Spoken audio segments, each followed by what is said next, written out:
Questions to Council of Pleiadians, Sirians and Arcturians. February 15, 2017. By Suzanne Lyon Shauna Don Nope. Shauna, let's begin with a question about connecting to higher selves and being guided. A reader says, I do not think of it as by chance that I'm attracted to your messages and such material. But apart from blogs, websites and books etc., I do not have a direct way of communicating with higher dimensional beings. In the current situation, I want to have someone to guide me closely whenever I ask. But I'm just an ordinary human being with ordinary capabilities. I do not even begin to understand meditation until now. How can people like me get to know or meet their higher self and be guided? Sue, okay, that's a great question. Everyone who is now talking and channeling to higher beings are normal people, and they did start off like people like you. And, I started off like a normal person like you. The meditating is kind of a part of it, but you don't have to call it official meditating. Basically what that means is that you put aside, now the Arcturians are telling me to answer this question. This is how I, as a normal person, started. What I did was to put aside a certain time that I would try to do, as many days as I could. I looked at my work schedule, put in as many of those days as I could, and I went into a room because my daughter had gone to school, so I finally had some time. And, I went down there at the same time, same place. I gathered spiritual information and I read something spiritual for 15 or 20 minutes. Then I just closed my eyes and relaxed. When I closed my eyes and relaxed, I just allowed different thoughts and experiences to come into my mind. The first being that I talked to was actually the Pleiadians. The Arcturians were not the first. And, I just talked with these. I didn't know who the Pleiadians were. But beings were talking to me. Then the Pleiadians came in, and then I started talking to the Pleiadians. Then the Pleiadians showed me this thing where I went to this place and I put my hands on this thing. Oh, there's this SK7 that I talked to before. I put my hands on this place and a portal opened and the Arcturians came in. So it was a process. I meditated for quite a while before, or whatever you want to call it, because it wasn't any type of official. At that point I had not had one single meditation class. Later on I had more of them. And, I would suggest to all of you to take as many meditation classes as you can. Because, besides being really fun, it really helps you to discover the best way for you to go inside of yourself. So Shauna, do you think I've answered that? Are there any parts of it that you think were unanswered? Shauna, no. I think that's good, and I think it's a good question too, because a lot of people are feeling that pull to connect with their higher guidance. And, the best way to begin is to refine your mind and emotions and thought forms, and that's definitely an inherent part of meditation. Each person is unique, so their gifts are different, the way they connect is different. They will just be figuring out what works for them as they go forward. Sue, yes, and I took probably 3 meditation classes before I was ready to meditate on my own. So don't feel bad if you say, oh, what's this meditation? Take a class. There are always classes. Did you ever take classes, Shauna? Shauna, no, I think, how did I come across? I actually started with visualization meditations. I think Oprah recommended it. I thought, I'm going to try that. so I figured that would be a good way to get me started. And now, I have my own methods of quick connection, just like a lot of us are feeling the enhanced frequency. So it's easier than ever to reach that state of consciousness. Sue, it is definitely easier than ever. But at the same time, the darkest night is just before dawn. So, it's easier than ever to get to that connection, but at the same time there's more confusion. So, everything is brighter, stronger, louder and in technicolor now. Shauna, that's right. Sue, okay, next question. Shauna, a reader asks, I'd like to know if I should talk about ETs openly and publicly and do the best that I can to assist that initiative while at the same time knowing that I could possibly be harmed or a target for malintent. What suggestions do you have on personal disclosure? Sue, that's a good question. There are 3 components and maybe you can break it down. What is the first component, the first thing that she said? Shauna, question part 1, speaking about our galactic family openly and publicly. Sue, okay. No, do you think I'm at the grocery store and I'm talking to people about galactics? No, and could I talk to a single member of my family? Absolutely, never. Okay, how many friends do I have that I can talk to about that? I can count them on one hand. My husband, he can take a little bit of information, but not a whole lot. Okay, good, that's enough now. You have to really be sensitive because this can be frightening to people. So you're not going to go up to someone in the grocery store and say, hey, did you hear the latest things about the ETs? They'd go, whoa, she crazy. This is still a reality that we live in. So, you kind of have to be careful. Now, one of the things that I've always said to people is that the fact that you are getting information means that your third eye and higher hearing is open more than you might think that they are. So, you can use that to actually psychically feel, or psychically look through your third eye, however way you want to call it, at somebody.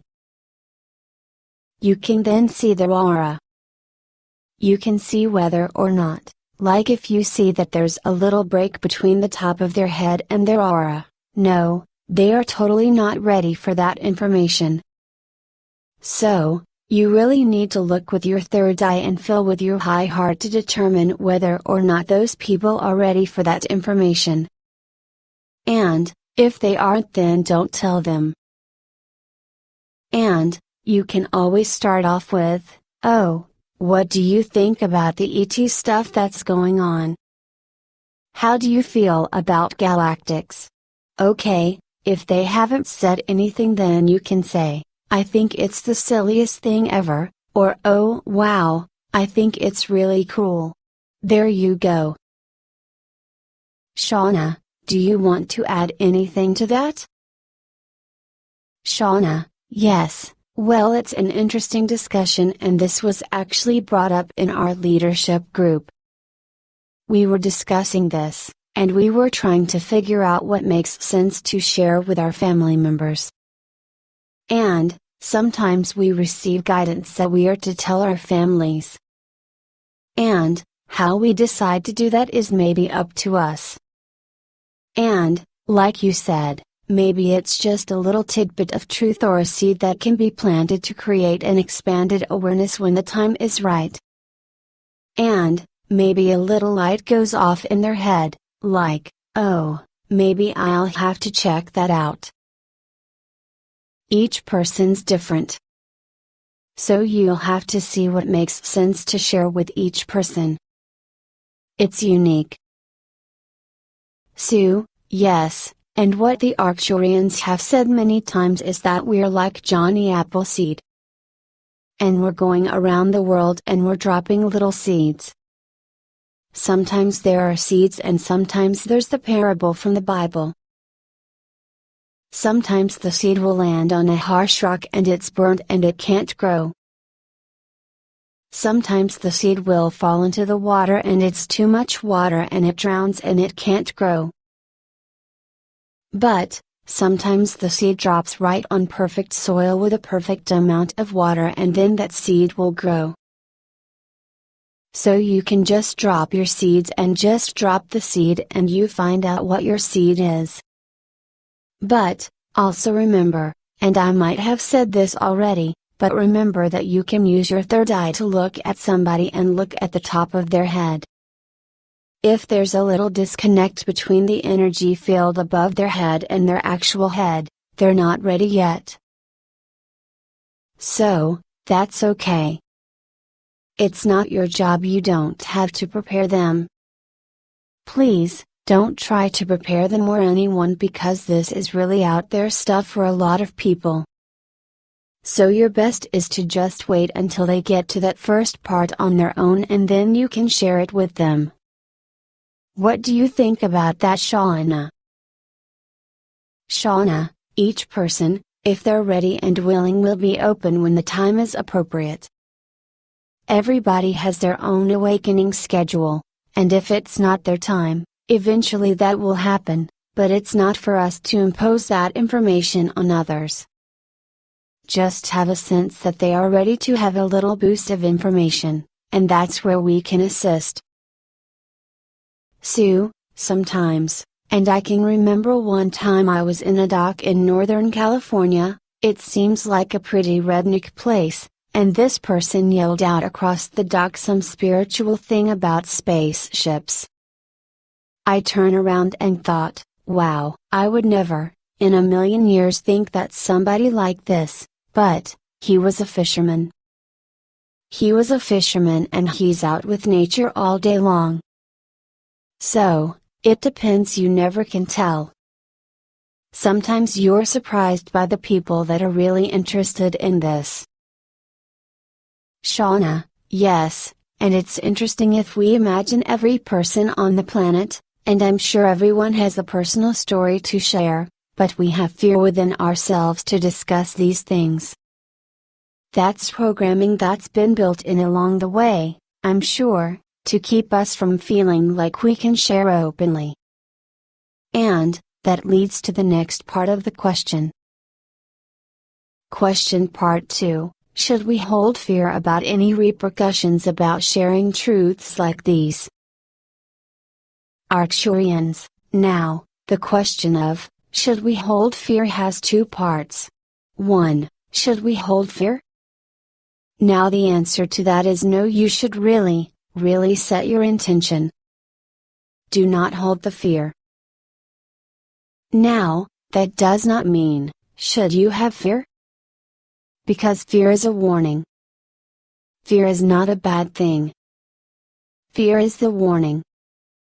But, it's like a ding, ding, ding. But, if your whole life said ding, ding, ding, then how would you know that that fear is a warning, because you always have that fear in your life? So, you need to clear out all the fear so that when there is a warning you are able to receive it. Fear is not a bad thing. Fear is just a warning. Fear says, look out, be careful, oops, don't do that, turn right, don't turn left. And then there are certain kinds of warnings that you will get, such as the turn right, and then you find out that there was an accident. If you had turned left, then you would have been in the accident. But, you heard to turn right and you turned right. Moving on to the second question. Sue, okay, next question. Shauna, dear counsel, I'm confused and moved when it is said that we have come to help in the ascension of Gaia. Have we come simultaneously to aid our ascension or not? After all, in the energy unit, Gaia and humans are all one. Sue/Arcturians, I really like the part where Gaia and humans are all one. The Arcturians are speaking through me now, but it's not exactly them. People say, I want to ascend, I want out of here. I want out of here is not what creates ascension. Ascension means that one has given up their whole for a greater good. Look at ascended beings. Look at what happened with the Buddha, look at what happened with Jesus, and look at what happened with Muhammad. All of the ascended beings went through a process. Being ascended is not a walk in the park. Being ascended is that you really take a good look at yourself and that you think of something that is bigger and more important than yourself. So, I think I lost track of what the question was. Shauna, it's about concerning the ascension of Gaia and how it's simultaneously affecting our personal ascension. Sue/Arcturians, so, as soon as one, like personal ascension is very often, I want out of here, I'm sick of it. You don't ascend because you're sick of it. You ascend because you have given to your planet, to your reality, to your culture, to your people the very, very best of you. And, that you have so beloved whoever you have assisted that you have given of yourself when you were tired, when you were hungry, when you were sick. Ascension is not easy.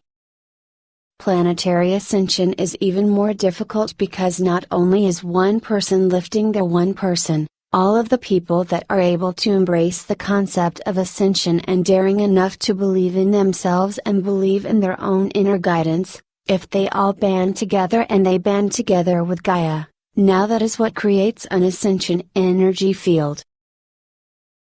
Shauna, and that follows the theme of the next question. I think that leads into this discussion about how some of the blog posts that you've had have been about Gaia being in distress and how we grounded ones are needed to help her ascend. Yet the new Earth already exists outside of time in the fifth dimension and beyond. They're confused about how Gaia could be in danger if her fifth dimensional expression has always existed. Can you please clarify? Arcturians, Gaia is a multidimensional planet just as her people are multidimensional people. And, there is a prequential journey where people think that ascension is some kind of leaving. Ascension is not about leaving. Ascension is about speeding up the frequency of who you are. Now, just as people have higher selves that are expressions of them, Gaia has a higher planetary self that is a higher expression of her.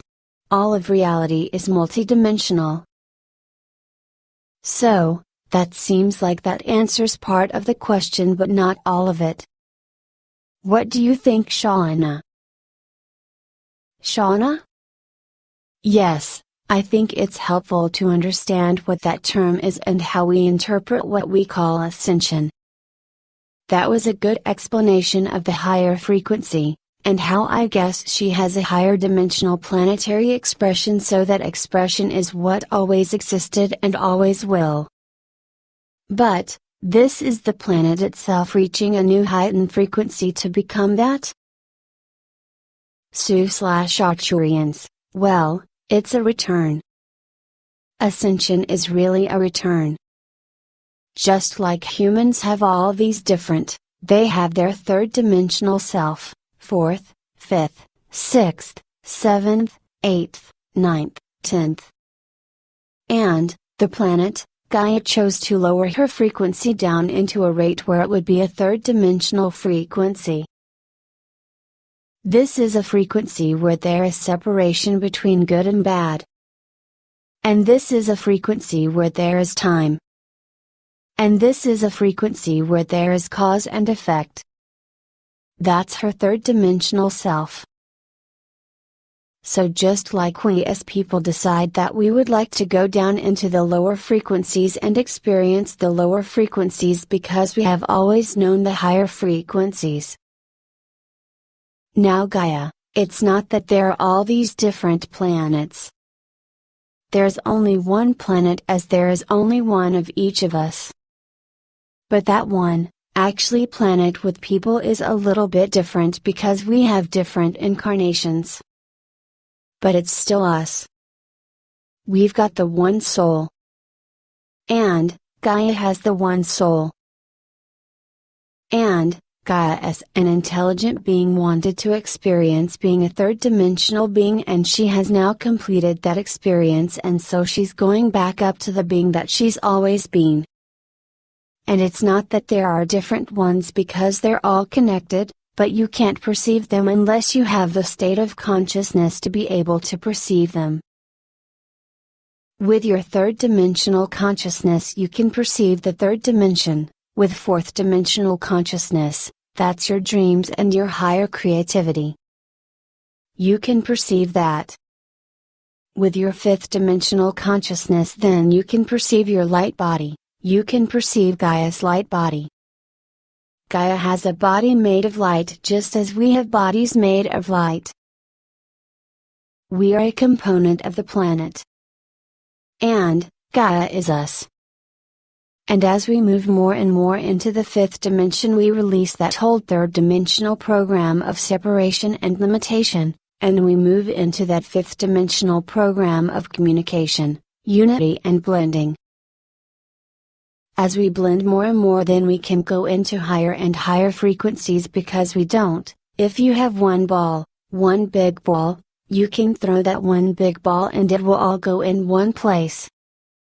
But if you have 50 balls and they are all separate balls, and you throw them they will all go into different places.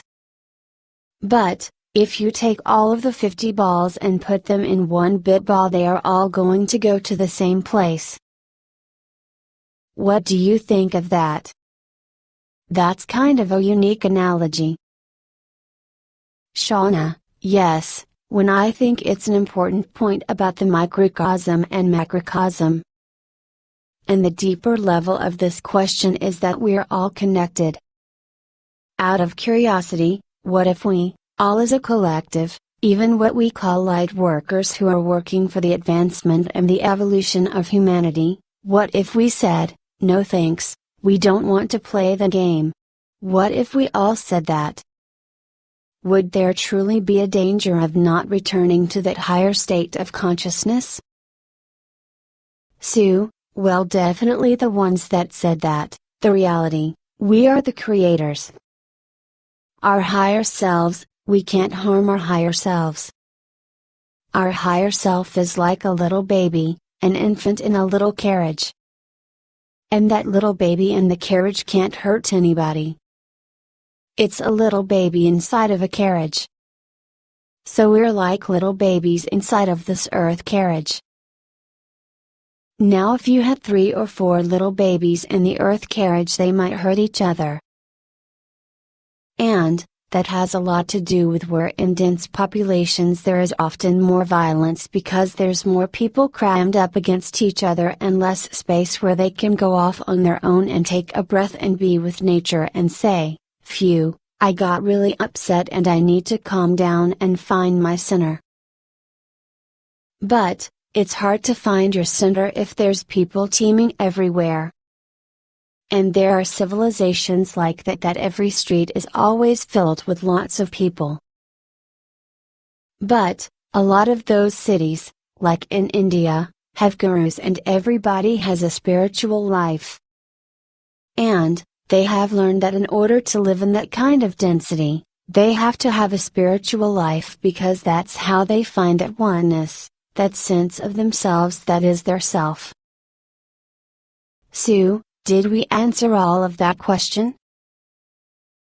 Shauna, yes I think so, and I think it's about, as you said, the return to the higher states of consciousness, and it's about calibrating to that higher consciousness. Sue, yes, it's about calibrating that consciousness, the frequency. It's like if you go to a television and you push for channel 2 you are only going to see the shows on channel 2. If you want to know about the shows on channel 13, you have to push channel 13. So if you only want to know about the third dimension, you push the little button and your consciousness says, third dimension. That's all you see. But, this is where you get different than a television, because if you push the button to the fourth dimension, you can see the fourth dimension and the third dimension. If you push the button for the fifth dimension, you can see the fifth and the fourth and the third. Now as you get into the sixth dimension and beyond, it starts in the fifth dimension, because the fifth dimension is where separation and time begins to leave. So it's a process of not having sequence. And, if you don't have sequence, you don't have time, because time is sequence: 1 minute, 2 minutes, 3 minutes, 4 minutes. So, when you don't have sequence, everything is all within the now of the one. That's a completely different reality. And we were in the fifth dimension and we say, hey, let's try the third and the fourth. And we did, and we said, okay, it's time to go back now. Okay, thanks everyone. Great talking to you, and we will be doing these a bit. This is close to half an hour, which is long enough. We'll be going through so many great questions that you gave us. We'll be doing this for a long time. We'll just do them every now and again. Shauna, thank you to everybody who has contributed, and whatever you ask, others have the same questions, so feel free to continue finding out what might be helpful along your journey, and we are pleased to assist in this way. And, I hope you'll join me in tuning into that 5D channel. Sue, yes, 5D channel rocks. Okay, thanks everyone.